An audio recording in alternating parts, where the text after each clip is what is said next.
Posgrados de Universidad Mayor presenta. El 40% de los escolares que egresa de cuarto medio no entiende lo que leen. Es una cifra bastante grave y por eso hoy queremos hablar nuevamente de educación, de calidad de educación, de cuáles son las metas y a qué es lo que como país podemos aspirar en esta materia. Nos acompaña Adriana del Piano.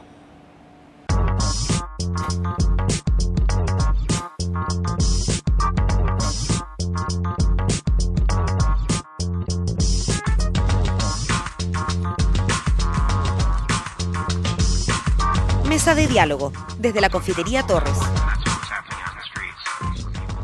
Estamos con Adriana del Piano, asistente social, exministra de Estado y directora ejecutiva de Educación 2020.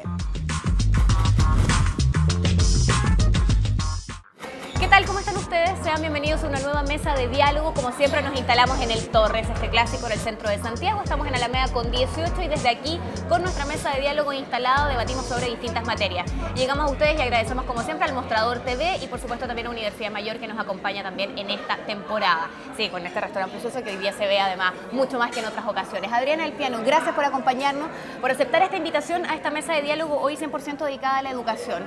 Un tema en el que hemos podido nosotros debatir, conversar en este mismo lugar con distintos actores, distintos agentes del tema educacional, desde los estudiantes, desde la política, desde la academia, pero que sabemos que es algo sobre lo que muchas veces como medio de comunicación nos quedamos en la convocatoria a la marcha o en si hubo o no disturbios y pocas veces se habla exactamente del trasfondo, de lo que significa la educación. ¿Cuál es tu diagnóstico hoy día desde Educación 2020 de la situación educacional en nuestro país?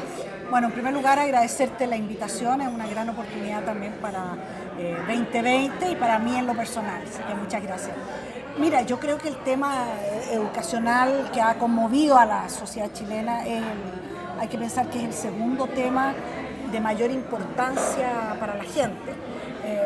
Por un lado porque el tema es muy importante y por otro porque otros temas que tradicionalmente fueron muy significativos han ido bajando en la perspectiva de las personas como de urgencia.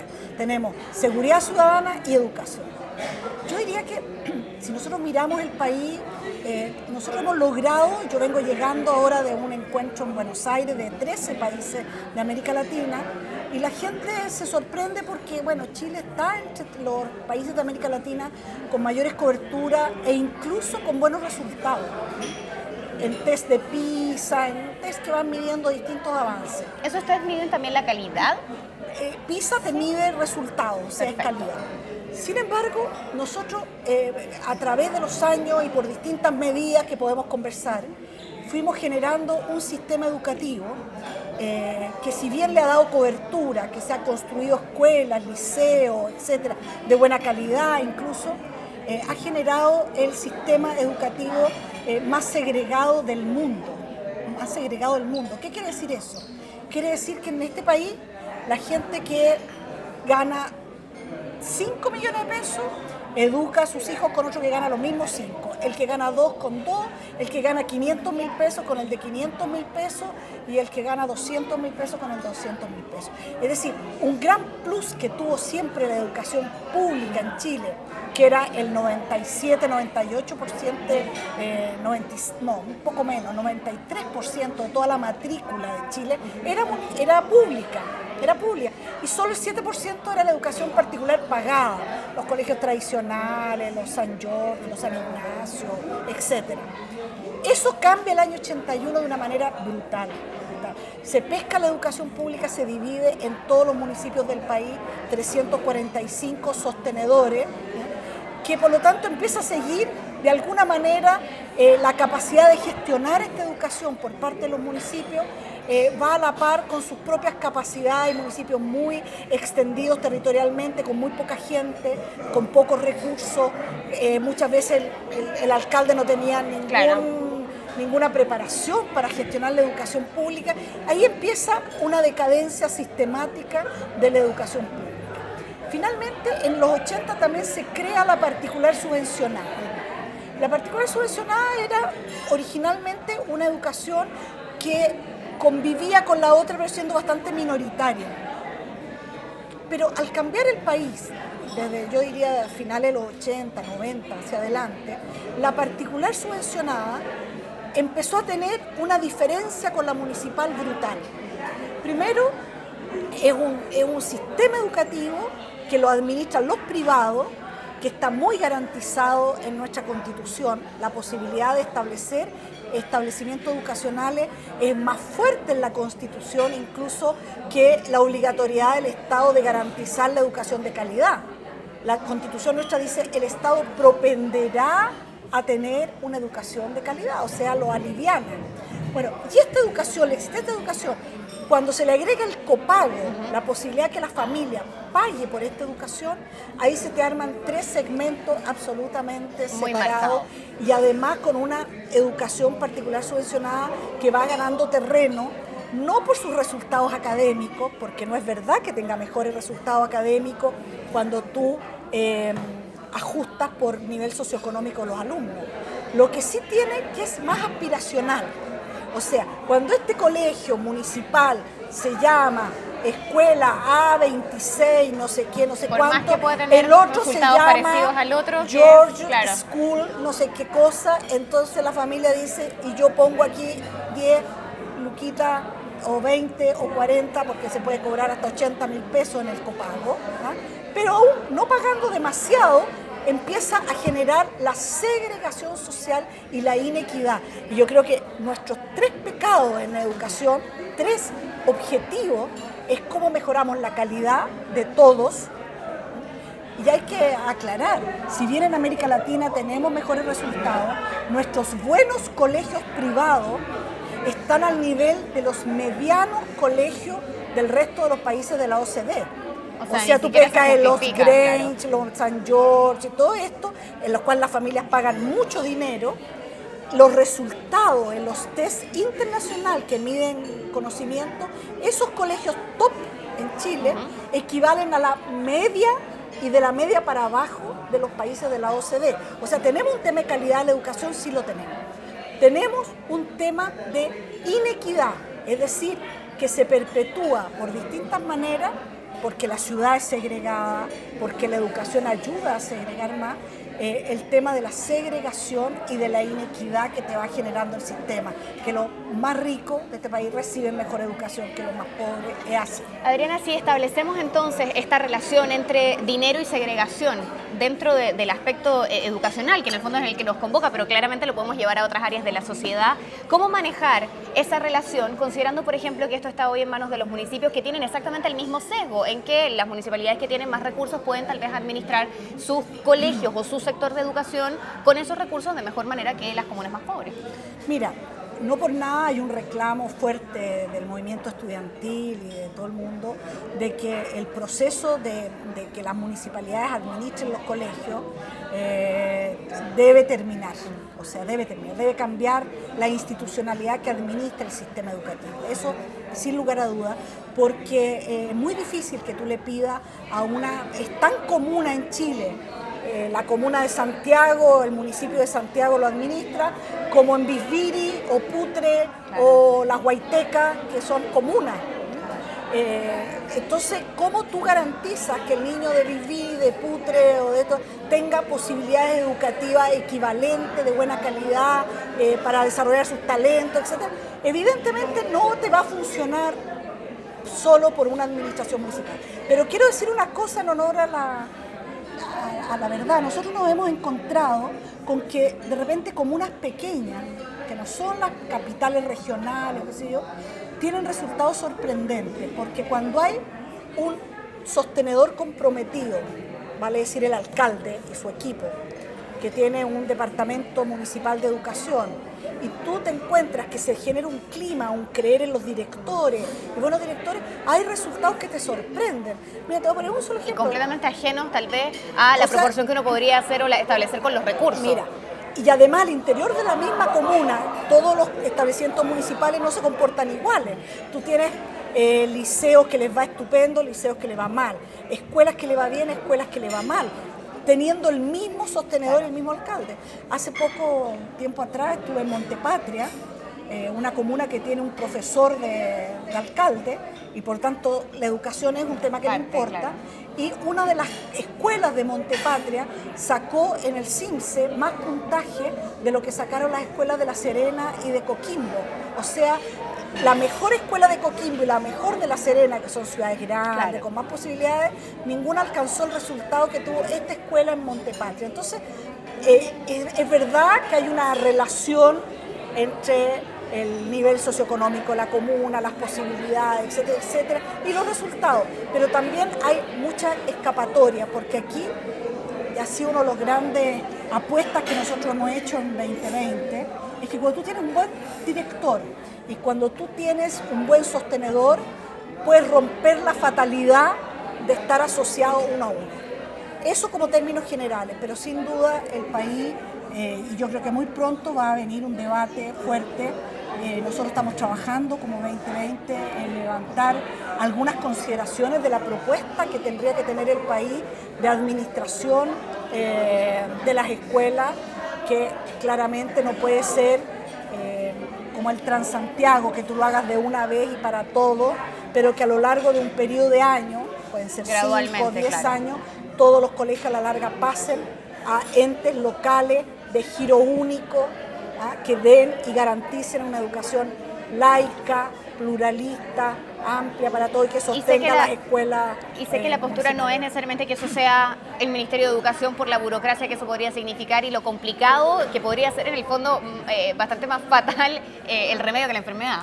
Mira, lo que no puede volver a pasar es que la decisión de lo que le pasa a la escuelita en Contulmo tenga que decidirlo el Ministerio de Educación en Santiago, eso de ninguna manera. Pero sí es muy importante, ¿quién es el responsable de la educación en Chile? Debería ser el Estado. El Estado. Entonces, ese tema, pero el Estado descentralizado, ojalá, o al menos desconcentrado como es hoy día. Claro. O sea, en el sentido de que tú tienes que tener un ente local con participación y un consejo de personas de la localidad que se interesan, vigilan, aportan, Y que están viviendo en el lugar, claro. Pero que en última instancia el ente Ministerio de Educación tenga atribuciones en la región para, si es que no hay resultado, si no está funcionando, se puede intervenir. Eso ya existe hoy en la ley que creó la Superintendencia de Educación y la Agencia de Calidad. Son dos estructuras que ya existen, que las tiene que instalar el Ministerio de Educación ahora en los próximos meses. Ya la superintendencia está funcionando, hay un superintendente que está en rodaje, pero que lo que garantice es que se usen bien los recursos del Estado. Y por otro lado, la Agencia de Calidad, que vele porque la calidad de la educación que se entrega a todos los establecimientos que reciben subvención en el país sea con estándares que van mejorando. Eso existe. Ahora lo que necesitamos es establecer un mecanismo que se focalice. Hoy día el municipio, cuando tú tienes un departamento de educación municipal, tienes el departamento de aseo y ornato, el departamento de tránsito, el departamento social, qué sé yo, y el departamento de educación, como una tarea más del municipio. Las tareas, además de educación, son tareas de largo plazo. Los alcaldes duran 4 años. Tú no sabes si se va a reelegir el alcalde al año siguiente. Y en consecuencia puede cambiar la manera en que por lo tanto, puede esa área cambiar. funciona. Los municipios en general ponen recursos para la educación. Puede que un municipio decida que cambió el alcalde, no quiere poner plata. O se había planteado un programa a 10 años para mejorar la educación y resulta que a los 4 se tiene que ir. Entonces, la idea de un ente dedicado exclusivamente a administrar el tema educativo, que esté constituido con equipos por los profesionales, investigadores, decanos de facultades de la región, nos parece que es un elemento muy importante garantizar la calidad del equipo técnico y que este ente sea escogido su director por alta dirección pública. Adriana, me parece que hay un tema que es anterior en el orden, en el fondo en el que uno podría establecer a la hora de hablar de calidad, que es el acceso. ¿Cómo estamos, más allá de la calidad, en el acceso o en la garantía de acceso a educación en nuestro país? Mira, yo diría que estamos bien.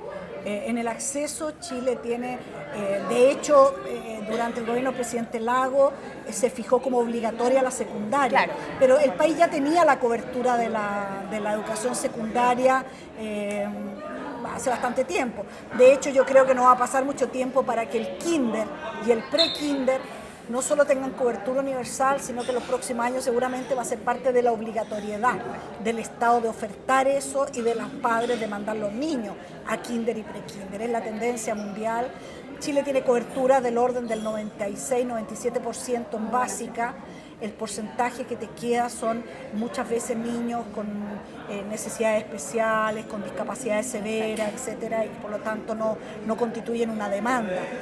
Pero hay que pensar, te pongo un ejemplo, la comuna de Ovalle tiene 80 escuelas, administra 80 escuelas.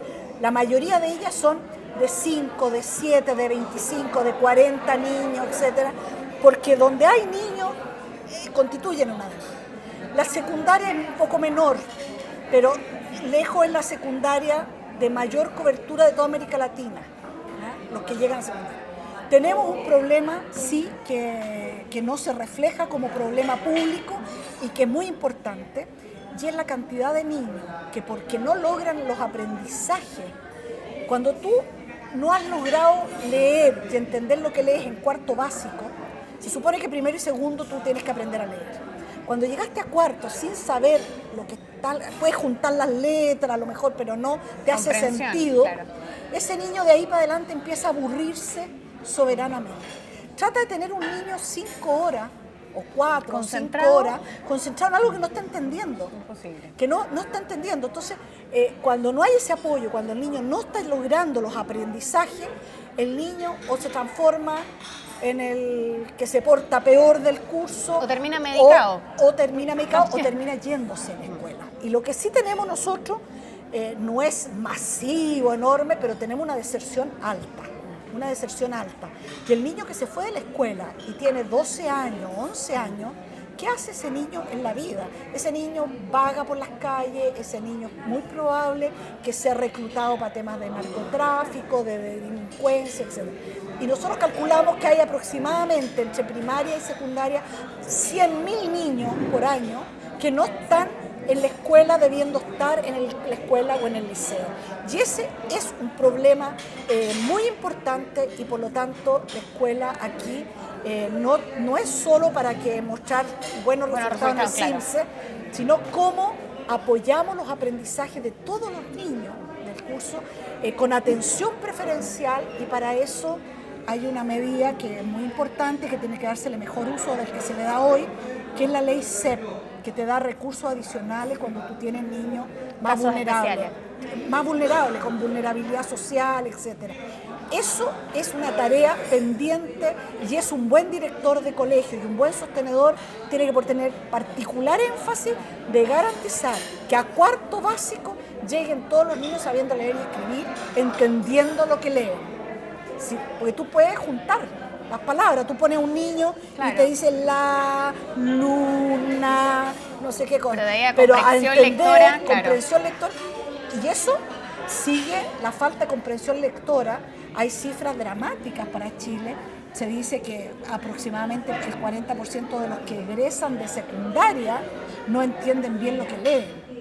Se hizo una prueba respecto a los profesores y había un porcentaje muy alto, más del 30% de los profesores que no entendían el gráfico. Si tú le presentas un gráfico, tú usas todo el día gráfico para medir temperatura, para ver dispersiones, etcétera, están en gráfico. Si tú no logras comprender un gráfico, ¿cómo vas a poder enseñar? ¿Me entiendes? Entonces, nos faltan muchos temas de esa naturaleza, pero cobertura, yo te diría, el país tiene una oferta educativa que incluso le sobra, no es que le sobre, pero tiene incluso más profesores que los que le correspondería tener y tiene más salas de clase que podrían estar por la cantidad de alumnos. Por la cantidad de alumnos, porque Chile tiene además un crecimiento demográfico negativo casi, o sea, no alcanzamos a tener los 2 niños por familia que permite renovar la cantidad de personas que somos. Sociedad. Estamos conversando con Adriana del Piano. Educación 2020 está presente en esta mesa de diálogo. Conversamos acerca de educación, de coberturas, de cuáles son los cambios importantes para hacer en el modelo educativo en nuestro país. Regresamos con más. Ya regresa Mesa de Diálogo. MBA, especialidades médicas y odontológicas, diplomados y magíster. Encuentra en Universidad Mayor el posgrado que buscas.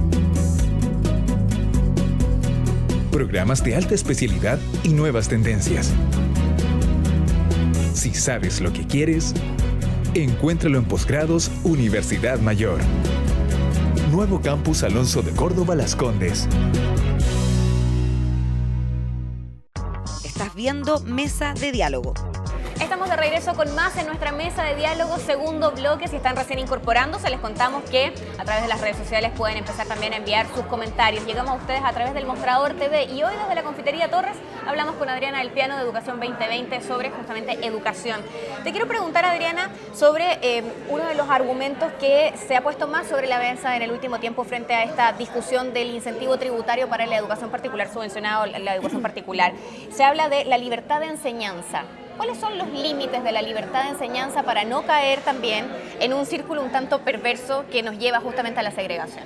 Mira, yo te diría que en Chile tenemos lejos, pero por lejos, la mayor garantía a la libertad de enseñanza que exista, yo creo que en el mundo. ¿Y eso es bueno o no? Yo creo que no. Yo te voy a decir por qué. Mira, hay países como Holanda, como Bélgica, que la administración del sistema educativo la tienen los privados. Pero es el Estado el que determina el número de establecimientos y dónde deben existir los establecimientos y que de hecho educacionales. paga a los profesores a veces también. Bueno, paga a los profesores, pero además yo licito, digo, a ver, tú te presentas, claro, otra persona, etcétera, etcétera, que quieren administrar este colegio. Tú a lo que tienes derecho es a sacar un ingreso decente por tu trabajo, pero tú no tienes derecho a lucrar con este trabajo que finalmente es la educación. Una cosa es de un los sueldo niños, y otra etcétera. cosa es el lucro, claro. Si en Chile lo que se ha entendido por libertad de enseñanza no es el tema solo de la libertad de creo, sino la libertad de negocio. Aquí la libertad de negocio es que yo pongo una escuela donde quiero. Entonces, tengo aquí una escuela municipal y al frente pongo la que quiero poner y me traigo los niños de aquí y me los peleo como si fuera libre competencia de un almacén un con otro. supermercado, un Claro. almacén, como vemos todos los días la farmacia, una Claro. en la esquina y la otra con la otra, etcétera. Entonces, yo creo que nuestra Constitución es mucho más garantista a la libertad de establecer escuelas y liceos, ¿ah?, que a fijar normas de calidad, etcétera. ¿Y qué podría pasar en Chile, que es lo más peligroso que hay? El día de mañana, si tú tienes recursos y quieres poner muchas escuelas en una comuna, como no tienes ningún impedimento, tú los pones, ¿ah?, podría ser que una comuna entera la educación fuera atendida, la educación de esa comuna, por una congregación religiosa X, por una secta, por un grupo empresarial, político, qué sé yo, o claro, por un grupo político, todo. Entonces, no está garantizado que el Estado tenga que proveer una educación de calidad para todos los niños y dar esa posibilidad real de elegir. Porque si tu posibilidad de elegir es, no estamos hablando de la particular pagada, estoy hablando de la particular subvencionada, que son estos dos subsistemas. A nosotros nos parece que de verdad, la existencia, en mi opinión, en esto, bien personal, no quiero involucrar a toda la institución. A mí me parece que el daño más profundo que tú le haces a la educación pública es que al sacar los niños de familias con ingresos un poco mejores, que a lo mejor tienen mejor capital cultural, ¿ah?, tú estás empobreciendo, aunque le metieras recursos en plata, tú estás empobreciendo las posibilidades de educarse de ese niño. Te voy a poner un ejemplo que sucede con los liceos todavía emblemáticos que quedan en la comuna de Santiago. Su gran mérito está en que va un hijo profesional, va un hijo de un comerciante, va un hijo de otro, se mezclan, y entonces este se hace amigo de este otro, van a la casa, este es hijo de un profesional, no sé qué, tienen a lo mejor incorporado ciertos temas, ciertos contenidos, se habla de cine, se habla de no sé qué, no sé cuál. A lo mejor en un hogar de menores ingresos, esas posibilidades no están tan establecidas. Entonces, cuando tú separas todos los niños que tienen papás de mejores posibilidades y oportunidades, te los llevaste al particular subvencionado y dejaste solo los niños que provienen de hogares menos favorecidos, que tienen más dificultades cotidianas, aunque le pongas el profesor que le ponga, no vas a poder suplir ese tema porque uno aprende mucho de los amigos, del compañero curso, de la familia del compañero curso, del nivel. Entonces tú empobreciste el nivel cultural de un colegio, aunque le pongas muy buenos profesores. Ya perdiste, perdió el país. Entonces separaste a los que tienen mucho capital cultural, muy ricos, se van al particular pagado. A los que tienen más o menos oportunidades, etcétera, etcétera, pagan un copago alto, pero yo igual como Estado le doy plata a esa educación y los separo de este otro niño que está menos favorecido, que tiene menos posibilidades. Entonces, obviamente que se te produce un círculo vicioso que en la medida en que vas como sacando un sector de alumnos, la familia que tiene un poquito más de posibilidades ya no quiere tener sus niños aquí. Entonces lo que está pagando en este colegio, está pagando la red social y no la calidad de la educación. Está pagando para que tú te eduques con niñitas o con jóvenes que se parezcan un poquito a ti. Entonces este país está generándose un drama social al corto plazo. Por eso la explosión de los jóvenes peleando esto. Y la gente dice, pero ¿cómo? No entiendo. ¿Qué tiene de malo? Hoy día lo decía el presidente de la República. ¿Qué tiene de malo de que efectivamente se le permita a la clase media descontar de impuestos, etcétera, etcétera? Aparentemente no tendría nada de malo, pero esa medida, además que en la medida que era solamente, hoy día está cambiando, pero en la medida que era solamente para las familias que podían descontar de pagos que hacían por educación, eso se llama particular subvencionado.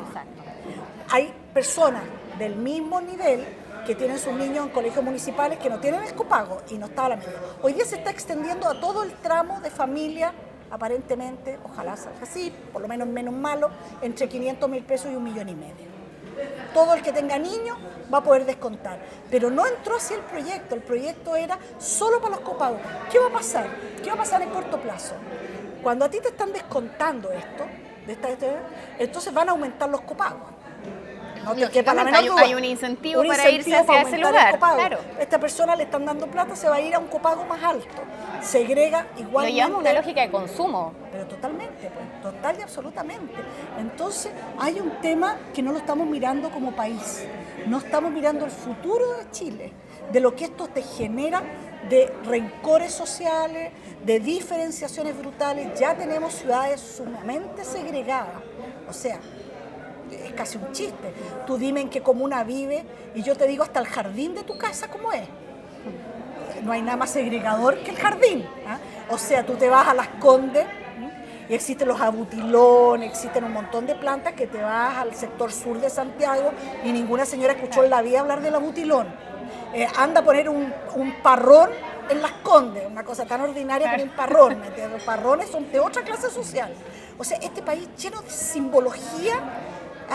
Y no nos estamos preocupando de los sustantivos. Somos muy pocos los chilenos. Somos apenas 17 millones de habitantes. ¿Cómo va a estar preocupado de tonteras? Para andar diferenciándonos así. Claro. Esto, mira, es como lo más parecido, el sistema educativo nuestro, a lo que son, se me acaba de ocurrir, a lo que son ¿cómo se llama cuando te hacen escáner? Claro. Como un escáner, que te van haciendo cortecitos, para mirar cada cortecito es distinto del otro. Porque eso es lo que estamos generando, un país desintegrado cuando somos apenas 17 millones. Tenemos que superar pobreza y tenemos que lograr que los chilenos se integren, se conozcan, no se tengan miedo. Oye, hay jóvenes en este país que viven en el sector alto de la ciudad, que como ahora tenemos carreteras más rápidas para salir, es que ya no vieron la realidad de este país. O sea, ahora sí que el Plaza Italia para abajo no existe. Yo trabajo en Arturo Prat con la Avenida Mata. Y para mucha gente, amiga, no estoy hablando marciano, ¿qué haces trabajando ahí? Pero qué atroz, ¿cómo te vas tan lejos? ¿Tan lejos de qué, digo yo? Si yo no vivo tan lejos de ahí, ¿me entiendes? Pero la gente que vive arriba siente que eso es ir al otro mundo. Eso es lo que nos está pasando, yo creo que es muy grave, y la educación, que era el factor integrador, está más bien cooperando a desintegrar que a integrar. Adriana, te quiero preguntar por algunos estudios extranjeros que han hecho incluso en Estados Unidos algunos experimentos en ciertas zonas de justamente mezclar alumnos de algunos colegios privados con gente de colegios públicos de distintas zonas, de generar un intercambio, y han llegado a la conclusión que no porque el colegio tenga más recursos, tenga una biblioteca más bonita, tenga una sala más grande o qué sé yo, va un buen alumno a tener aún mejores resultados o uno malo a subirse al tren de ir mejorando su calidad educativa. ¿Cuál es el rol que juegan las familias el trabajo como que va para la casa en el fondo en nuestro país, ¿qué foco se le está poniendo a eso? Porque a la luz de este ejemplo que te pongo extranjero, llegaban a la conclusión de que muchas veces en los colegios de menos recursos, donde había buenos resultados, muchos de esos resultados estaban dados por la interferencia de las familias que iban a reclamar porque como no tenían acceso a simplemente sacar el niño a ese colegio y pagar uno mejor, había que exigirle a la escuela pública una mayor calidad. Mira, yo creo que la familia es clave y aquí ha pasado algo interesante. Cuando te dan la cifra de que el 70-75% de los alumnos que van a institutos de educación superior o universidades es primera generación dentro de su familia que llega a ese nivel educativo, eso te habla de que el país ha cambiado mucho también. O sea, que hay una familia que aspira a que su hijo estudie. Hay gente que realmente, mira, tengo casos, pero dramáticos, porque como la educación es cara en este país, más allá de que se aumenten las becas, que haya bajado el crédito, vaya a bajar. Más allá de cómo se pague, es caro. Es cara. Familias que hacen sacrificios enormes para que este alumno vaya a estudiar. Lo que te habla que hay una valoración de la educación como un elemento de movilidad social, como un elemento de incorporarte en plenitud a la sociedad. Pero es muy difícil que una familia, que la mamá llegó a sexto básico, ¿verdad?, que tiene claro que su niño quiere que llegue más arriba, que sea más que ella, que la educación es lo que le quiere dejar en la vida, tenga todos los instrumentos para apoyar al niño en el estudio de la casa. Claro. Ella puede generar, y nosotros hemos estado trabajando, generar climas de estudio, pero muchas veces Apoyar el hábito, obligar al niño a ir, tener un motivar, lugarcito para claro. hacer las tareas, preguntarle, en fin, hay mucho que se puede hacer, pero pensar que la mamá que tiene cuarto, sexto, básico, va a poder apoyar a un niño que está trabajando teoría conjunto, es casi imposible. Sí, ella puede fomentar el hábito de la lectura. El hábito de la lectura. Nosotros hemos estado trabajando con colegios, experiencias muy interesantes con niños preescolares, en que las mamás lean primero un cuento cortito, después se lo cuenten al niño y vean que leer, etcétera, etcétera. Porque si tú no lees, no vas a entender lo que lees. Y esta es una sociedad letrada. ¿Ah? Entonces es muy difícil vivir sin eso. Yo creo que los padres pueden hacer mucho, pueden ser mucho más partícipes y eso supone una escuela mucho más abierta, no solo a pedirles plata a los padres o llamarlos para retarlos porque el niño hace o no hace, sino cómo. Tú eres la profesora, yo soy la madre de familia. Tenemos un niño que es una responsabilidad, que su formación es compartida. Es común, claro. ¿Cómo nos ponemos de acuerdo? ¿Qué es lo que vas a hacer tú por ese niño? ¿Qué es lo que vas a hacer yo? Y hay un tema que es fundamental, que nada te lo reemplaza. Y es que el niño necesita que alguien crea en él. O sea, el niño tiene que tener un sueño y alguien le puede decir, si tú te esfuerzas, lo vas si a tú conseguir, lo vas a claro. conseguir. Si nadie cree, si finalmente va a la escuela porque finalmente en alguna parte tienen que estar, pero no hay un incentivo por parte de la casa, en el colegio nadie cree que ese niño vaya a poder salir de la situación de pobreza o tener nadie lo ayuda a cumplir su sueño, es muy dramático. Yo vi una experiencia en Quillota de que una de las innovaciones que hacía una profesora es que ella lo hacía a cada niño escribir cuál era el sueño que él tenía. Y el sueño lo dibujaba. Y el sueño estaba puesto en la pared. Y todas las clases y todo el año estaba referido al sueño. El niño podía cambiar de sueño.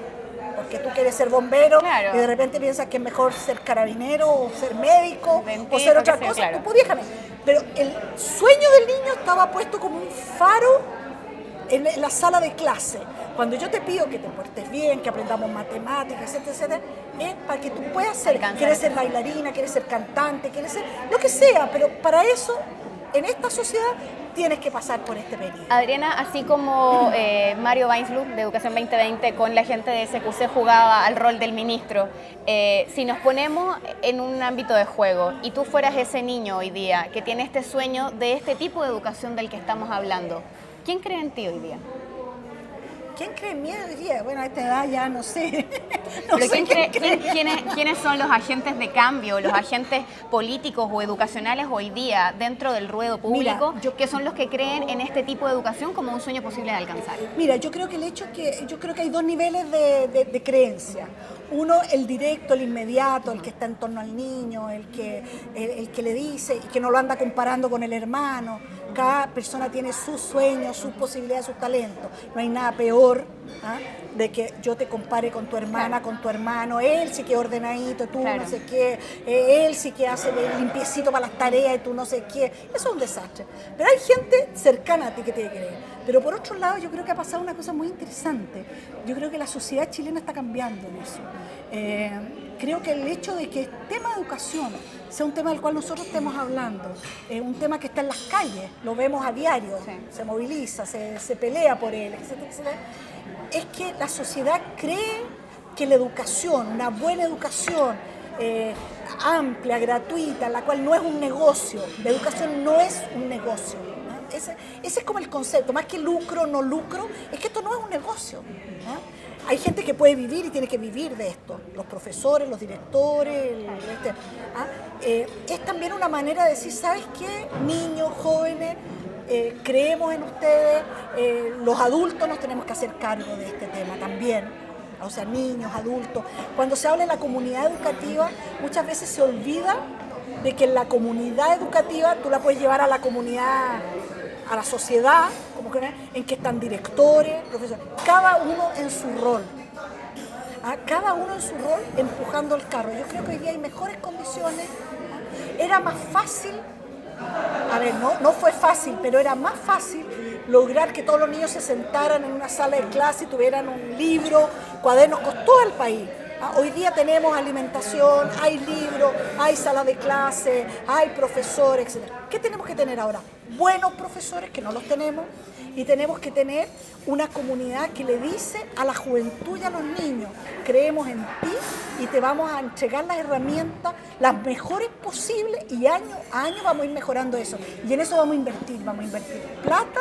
Esa persona es la que cree en ti. Adriana, en términos del ruedo público, y lo llevo netamente a un tema de sensación, de percepción, ¿tú tienes la sensación de que hoy día el gobierno chileno está de acuerdo, está avalando el sueño de este tipo de educación? ¿Está por el sueño de este niño que en el fondo ve la educación de esta manera? Yo no quiero juzgar intenciones, yo me imagino que quien gobierna siempre querrá lo mejor para su país, pero yo creo que en este tema hay diferencias ideológicas muy fuertes de cómo se logra eso. Yo no quisiera pensar que nadie quiere que haya niños que se queden en una educación educar, o de que tengan una mala educación, claro. No voy a partir por eso, porque sería pensar ilógico, que hay gente además, ilógico. Claro. No creo. Pero creo que hay gente que no ve con la claridad que a mi juicio debería verse la camisa de 11 varas que nos estamos metiendo si no reculamos a tiempo. Puede llegar un minuto en que la educación pública, que es fundamental para la integración de un país, es fundamental para transmitir aquellos valores en que la sociedad chilena se ha puesto de acuerdo, que son eso que pega en la sociedad.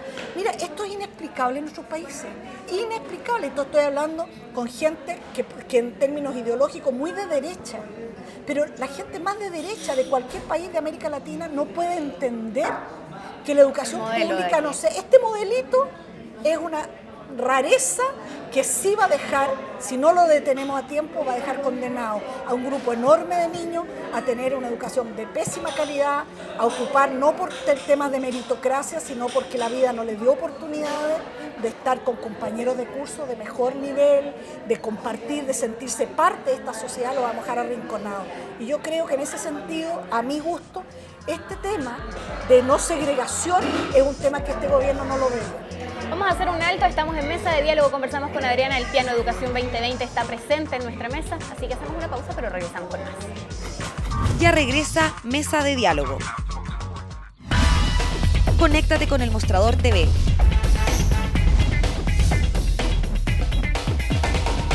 Búscanos en Facebook. Síguenos en Twitter. Comparte nuestros videos. Y revisa nuestra web. Nos mantenemos conectados a ti gracias a las redes. El Mostrador TV. Estás viendo Mesa de Diálogo. Estamos de vuelta al tercer bloque de Mesa de Diálogo, momento como siempre para saludar a la Universidad Mayor que nos acompaña, un lugar que tiene carreras de alta especialidad y nuevas tendencias. Si sabes lo que quieres, búscalo en posgrados de Universidad Mayor. Te quiero preguntar, Adriana, sobre un tema que en el último tiempo lamentablemente se ha cruzado con educación, pero sabemos que esto puede pasar en cualquier parte. Tiene que ver con los abusos sexuales a menores.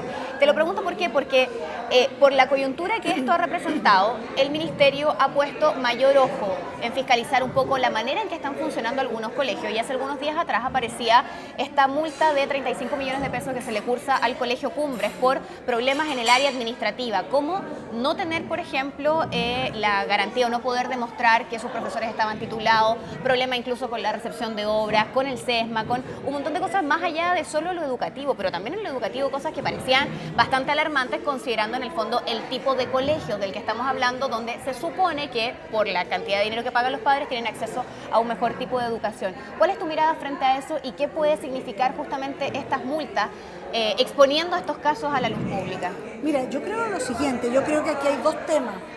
Uno es el funcionamiento normal de acuerdo a normas, de acuerdo a la ley, incluso de los establecimientos educacionales y su responsabilidad que tienen en lo más delicado que tiene un país, que son sus niños. Eso me parece que es un tema muy, muy importante. Y lo otro tiene que ver con muchas veces por lograr un poquito más de plata, lograr un poquito más de esto, no se tiene todo el personal que corresponde. Se aceptan profesores, como lo hemos visto, que no tenían nada que ver con un jardín infantil, los hijitos de la Aurora, creo que se llamaba, etcétera, etcétera. Entonces, mira, este tema no es que te lo genere el colegio necesariamente el abuso sexual, eso está en la sociedad. Sí. Y por lo tanto debe ser enfrentado, sancionado, castigado, etcétera, etcétera, y tener... Pero evidentemente el clima escolar es un tema que va mucho más allá y es tanto o más importante para la vida que si el aprendizaje o la medición del CIMSE. El CIMSE es un termómetro de si tú estás logrando ciertos niveles de aprendizaje en los tiempos que la sociedad ha determinado que tú los tengas. Claro. Pero la formación humana te la tiene que dar gente que tiene también calidad humana. Y la formación de un niño es mucho más que solo la instrucción. La instrucción se le da a los perros, corazón. Tú das instrucciones, claro. Dejo dicho que te sientes, que te pares, no sé qué. La formación, el proceso educativo de un niño, no es solo el acercamiento a las materias o conocimientos o metodologías para llegar al conocimiento. Es cómo él como persona, cuáles son los valores, cuáles son las formas de relacionamiento con el del lado, porque aprendemos a vivir en sociedad en la familia y en la escuela, básicamente. Entonces, no basta la familia. Y el rol del profesor entonces es clave en esto. Es clave, el profesor no es solo la persona que guía al niño para que aprenda matemática, a dividir fracciones o a comprender un texto, siendo muy importante eso. No, el espacio escolar, la cantidad de horas que está un niño en su espacio escolar, es la formación cívica, es el respeto al otro. ¿Qué respeto al otro va a aprender un niño? ¿Qué está aprendiendo un niño que está siendo vulnerado en sus derechos? No solo por el abuso sexual, está vulnerado en sus derechos respecto a las posibilidades que tiene, respecto al trato que muchas veces recibe de parte de sus compañeros, pero también tolerado muchas veces por el profesor. Está lleno de profesores que dicen, oye, son niños, claro. No nos vamos a meter en peleas de niños. Una cosa son las peleas y los conflictos que al interior de la escuela puedan suscitarse, etcétera, entre iguales, y otra cosa es cuando se elige al más débil para hacer escarnio sobre ese niño. Hay niños que no se recuperan de eso. Es tan brutal lo que ese niño recibe. ¿Y dónde estaba el profesor? ¿Dónde estaba el director del colegio? ¿Dónde estaban los inspectores del colegio? La comunidad educativa para generar clima. Yo te diría, mi visión más personal es que el buen ciudadano no es el que aprende más matemáticas, aunque la sociedad necesite muchos profesionales, técnicos, gente que tenga. El buen ciudadano es el que aprende a respetar, el que se hace respetar, el que entiende en qué sociedad vive, el que tiene una mirada de los cambios, en los cuales él es partícipe de los cambios que toda sociedad va teniendo, pero que no patea las piedras todo el día como la manera de descargar la rabia y la frustración que le da que nadie crea de nuevo en eso. Adriana, conversábamos en el corte frente también a la importancia de los profesores, a cómo se está desarrollando la labor educativa de esos profesores que luego van a tener que educar también. ¿Cuál es tu misión de Enseña Chile, este programa que está buscando que algunos profesionales, sin ser profesores, utilicen sus carreras en el fondo y que dediquen 1 o 2 años a enseñar, sin tener necesariamente la instrucción pedagógica, pero teniendo alguna carrera? Mira, yo creo que son experiencias muy interesantes por el valor que puede tener el que un profesional en un lugar donde no hay un profesor específico pueda complementar, formar, o sea, va un constructor civil y enseña matemática en un colegio que no tiene un profesor de matemática, es un servicio muy importante a la comunidad. Es mejor que no tener al profesor. Sin duda, pero yo creo que el más favorecido es el alumno, el que toma la decisión de estar 2 años enseñando, conociendo una realidad que a lo mejor sin pasar, es como la experiencia de Servicio País. Claro. ¿Ah? Son experiencias de vida que va a recibir el profesional por el hecho de haber vivido esto, conocer los niños, conocer sus familias, saber cómo es la situación de vulnerabilidad, tocándola, palpándola, y eso yo creo que es muy bueno para un país. Pero creo que eso no resuelve el problema de fondo, que es la necesidad que tiene este país de tener buenos profesores. Bienvenidos sean los profesionales en Techo para Chile, en todas las experiencias que te permiten acortar esta segregación brutal, que si no la tienes esta experiencia, porque la vida no te pone al lado de los otros, tienes que acortar esa distancia. Pero yo creo que el problema gravísimo que tiene el país es el tema de la formación de sus profesores. Hoy se está discutiendo en el Parlamento, afortunadamente, toda una carrera docente distinta, que haga que el profesor, como en los países que han logrado una educación de alta calidad, sea un profesional valorado y remunerado de acuerdo a esa valoración.